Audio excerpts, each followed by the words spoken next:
بسم اللہ الرحمن الرحیم۔ السلام علیکم تھرڈ ایئر۔ آج ہم نے حضرت ابوبکر صدیق کے مشکلات کو دیکھنا ہے۔ لاسٹ لیکچر میں ہم نے دیکھا تھا کہ ان کا زمانہ خلافت کیا تھا اور ان کے ابتدائی حالات کیا تھے، اور عہد نبوی میں انہوں نے کیا کیا خدمات سر انجام دی تھی۔ آج ہم دیکھیں گے کہ جب یہ خلافت انہوں نے سنبھالی تو اس کے فوراً بعد جو حضرت ابوبکر صدیق کو جو مشکلات کا سامنا کرنا پڑا وہ کیا تھیں، جس میں سے سب سے پہلے ہے وصال نبوی سے پیدا ہونے والی بحرانی کیفیت۔ اس میں یہ تھا کہ جب حضرت صلی اللہ علیہ وآلہ وسلم کا وصال ہوا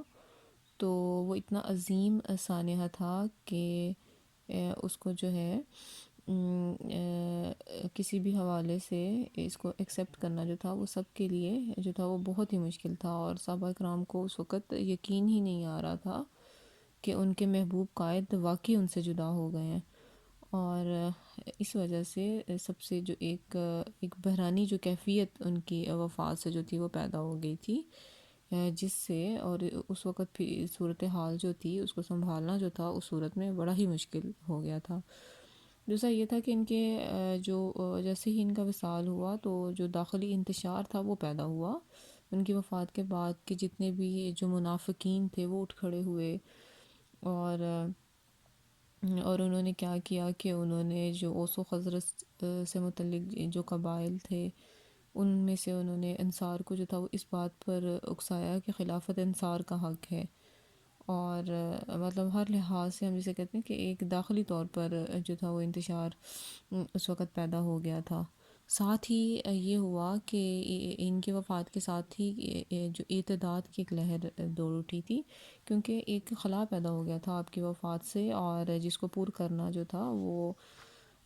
ناممکن تھا، اور اس میں کیا ہوا کہ بہت سے ایسے لوگ جو ابھی نو مسلم تھے اور انہوں نے وہ منحرف ہونے لگے تھے، اور اور یہ اسی وجہ سے جو اور انہوں نے بت پرستی کی طرف واپس لوٹنا شروع کر دیا تھا، اور منکرین زکوٰۃ بہت زیادہ جو تھے وہ ہو گئے تھے اس وقت، اور جنہوں نے جو ہے وہ صرف زکوٰۃ دینے سے ہی انکار یہ لوگ کر رہے تھے، اور ان کا یہ دعویٰ تھا کہ اللہ تعالیٰ کے رسول صلی اللہ علیہ وسلم کو ہم سے زکوٰۃ وصول کرنے کا اختیار تھا، لیکن ان کی وفات کے بعد اب جو ہے وہ کسی کو بھی ہم سے یہ حق حاصل نہیں ہے، ٹھیک ہے۔ اور اس کے بعد جو ان کی ایک اور جو حضرت ابوبکر صدیق کی جو پرابلم ہوئی تھی وہ مدعیان نبوت تھے،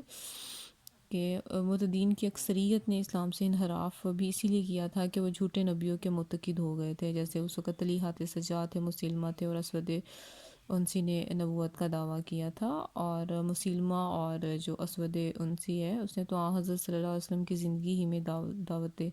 دعویٰ نبوت کر ڈالا تھا، اور حضرت ابوبکر صدیق جو تھے ان کو ان تمام مرتدین کا سامنا کرنا پڑ رہا تھا، اور آپ نے ان کا مقابلہ کیا تھا، اور یہ تمام وہ مشکلات تھی جو وقتی طور پر جو فوری طور پر آپ کو جو تھی وہ پیش آئی تھیں۔